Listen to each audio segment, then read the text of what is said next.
Good morning, Maya. It is good to see you. I'll just have the coffee today.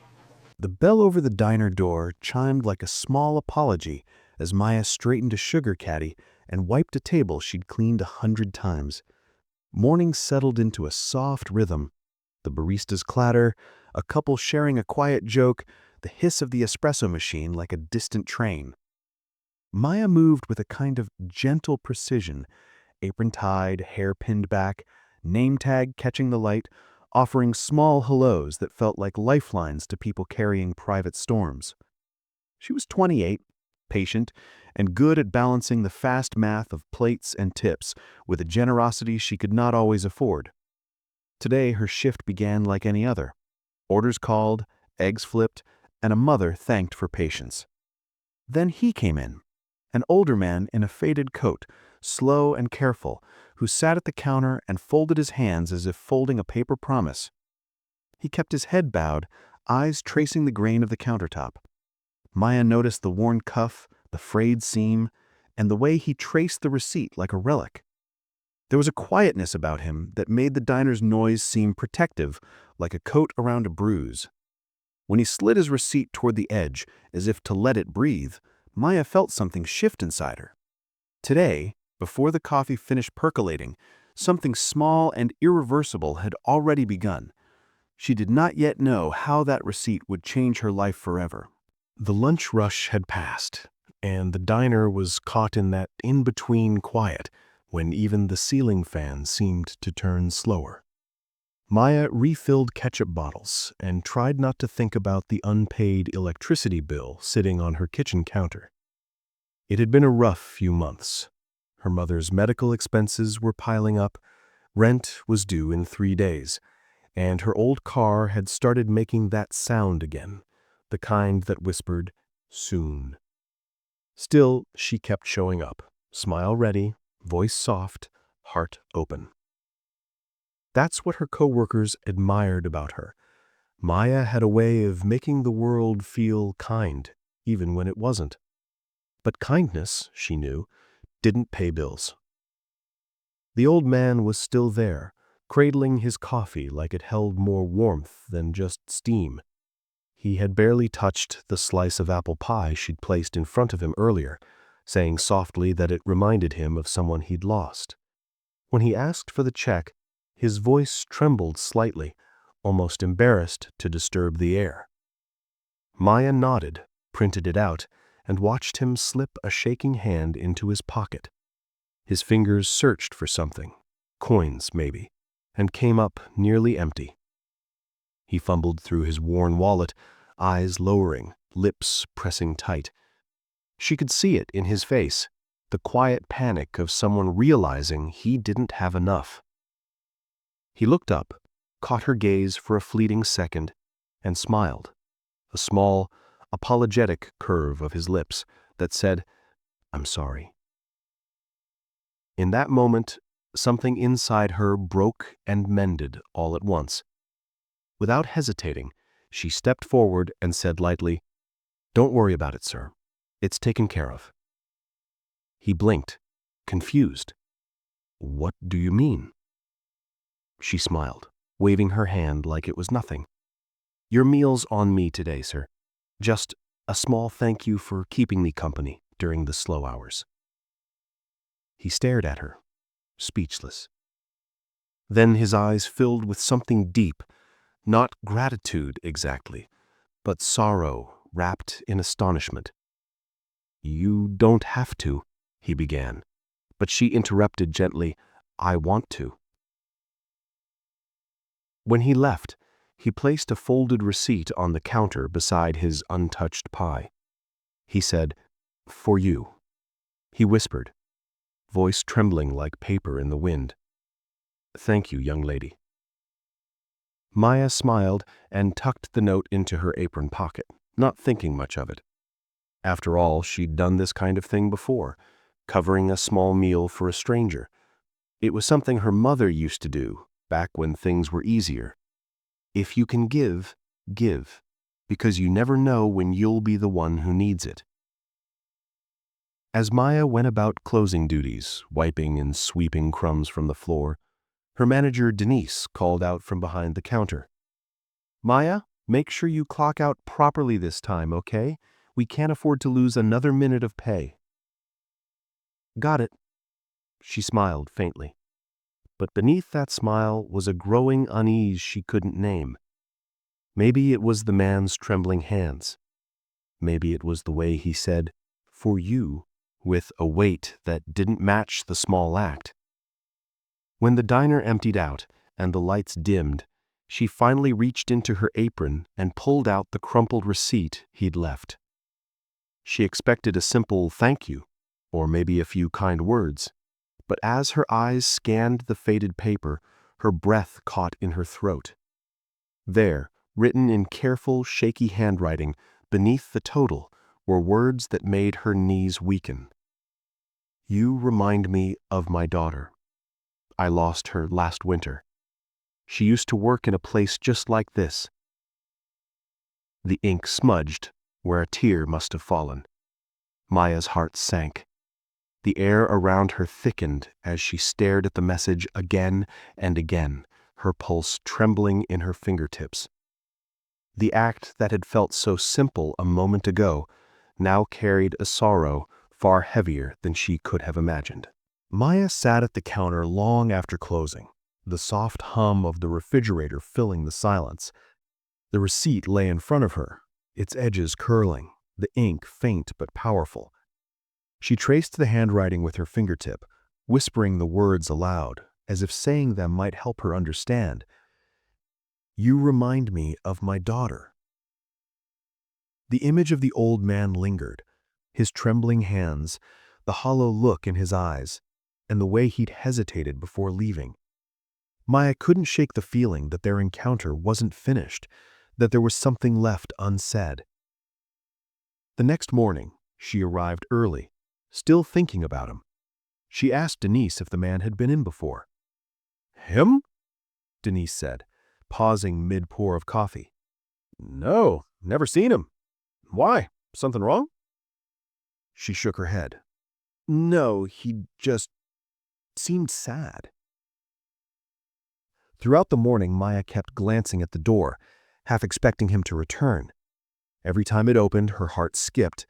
A couple on their way to work, a group of teens laughing too loudly, a delivery driver, but not him. By noon, she couldn't stop herself. Between orders, she pulled out her phone and searched local obituaries. The search felt strange, intrusive even, but something told her to keep going. She typed the words, "lost her daughter," and the town's name. There it was, a small article, dated last winter. Local teacher passes away after sudden illness, survived by her father, Harold Bennett. She stared at the photo, a smiling woman about her age, wearing a diner uniform with a name tag that read, Lily. She felt her chest tighten. The resemblance was uncanny, the same warm eyes, the same gentle curve of a smile. It was like looking into a mirror of a life she'd never lived. "Harold," she whispered. The name fit. It sounded like someone kind, someone who'd keep a promise even when the world forgot. Her coworkers noticed her quietness. "You good, Maya?" one of them asked. She forced a smile. "Yeah, just tired." But inside, her thoughts spiraled. Later that afternoon, as she was cleaning a booth, she found another small folded piece of paper tucked between the napkin holder and the salt shaker. She unfolded it slowly. Inside, written in the same trembling hand, were the words, "Thank you for reminding me that kindness still exists." Her breath hitched. He had come back, quietly, unseen, and left that note. Her heart ached with a mix of grief and wonder. Who was he now, out there alone? Did he have anyone? That night, she couldn't sleep. The city noises outside her window blurred into the hum of memory, the sound of Harold's voice, the weight of the receipt, and the sadness that clung to his eyes. She made a decision. The next morning, after her shift, she would try to find him. Not out of pity, but out of something deeper, an unspoken understanding that life had intertwined their paths for a reason. As dawn broke, Maya slipped the old receipt into her pocket, along with the note. She didn't know what she was searching for exactly, only that it mattered. Sometimes life whispered stories into our hands before our hearts were ready to hold them. The morning sun glowed through the mist as Maya walked along the quiet streets, clutching the folded receipt like a compass guiding her through something bigger than coincidence. The town felt smaller today, almost intimate, each step a quiet echo of purpose. She stopped by a florist and bought a single white daisy, not sure why, only that it felt right. Her search led her to the address listed in the obituary, a small, weathered house at the edge of town. The paint was chipped, the yard overgrown, and the curtains drawn. Maya hesitated.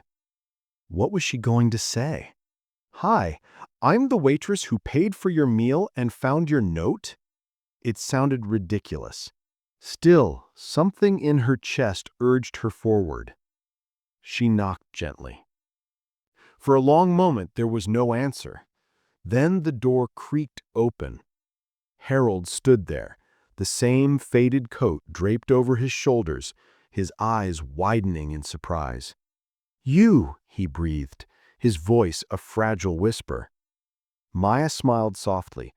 "Hi, I hope I'm not intruding. I just wanted to make sure you were okay." He stared at her for a long time, eyes glistening. "No one's come by in months," he said, stepping aside. "Please come in." The house was quiet, filled with the scent of old books and framed photographs. A woman's laughter seemed to echo faintly from the pictures. Lily, her smile radiant, frozen in happier times. "She loved this diner," Harold murmured, his gaze softening. "Every Saturday after her shift, she'd bring home leftover pie and tell me about the people she'd met. She said kindness always found its way back somehow." Maya swallowed hard. "She sounds like she was wonderful." "She was," Harold replied, his voice breaking slightly. "After she passed, I kept going to diners. I guess I was hoping to see a glimpse of her again somewhere in the world." Tears welled in Maya's eyes. "I think maybe you did." For the first time, Harold smiled, a small, trembling smile that carried both grief and peace. "You remind me of her spirit, the way she cared. That's why I left that note. I didn't mean to make you sad. I just, I wanted you to know you'd given an old man a moment of warmth." Maya reached out, placing the daisy on the table between them. "And you gave me something too," she said softly. "You reminded me why kindness matters, even when it costs more than we can spare." They sat together in quiet understanding, two souls bound by loss, finding light in the small miracle of a shared meal. For Harold, it was a goodbye he hadn't been able to say. For Maya, it was a beginning she didn't know she needed. Weeks passed, and the chill of early winter began to settle over the town. Maya returned to her routine at the diner, but something inside her had shifted. The days no longer felt like a blur of orders and clinking dishes. They felt like chapters in a story that was still being written. Every customer's face seemed to carry a hidden story. Every smile, a quiet battle won. Harold began stopping by the diner every Friday afternoon. He'd sit at the same counter stool, his coat a little less worn, his eyes a little brighter. Sometimes they'd talk about Lily, her love for reading, her stubborn streak, and the way she'd hum when she cleaned the tables. Other times, they'd simply sit in silence, sipping coffee, letting the soft hum of the diner fill the spaces between words. One evening, as the first snow started to fall outside, Harold handed Maya a small envelope. "Just a little something," he said shyly. Inside was a photograph of Lily, young, smiling, wearing the same diner uniform Maya did. On the back, written in the same shaky handwriting as the receipt, were the words, for reminding me she's still here." Maya pressed the photo to her chest, her eyes glistening. "Thank you," she whispered. Harold smiled. "No, my dear. Thank you." That night, after her shift, Maya walked home through the snow, the photograph tucked safely in her pocket. The streets were quiet, the world blanketed in white, and the streetlights glowed like small promises in the dark. She thought about her mother's old saying, "If you can give, give." Now she understood it more deeply than ever. Kindness wasn't about fixing the world. It was about noticing the hurt, the loneliness, and the small fractures in someone's day, and choosing to show up anyway. Harold's note once broke her heart, but now it mended it in ways she hadn't expected. She realized that sometimes life doesn't bring people together by accident. It stitches them into each other's stories so that hope can keep moving forward, one act at a time. And in that quiet, snow-dusted night, Maya smiled to herself. Sometimes it's the smallest actions that echo the loudest in the heart.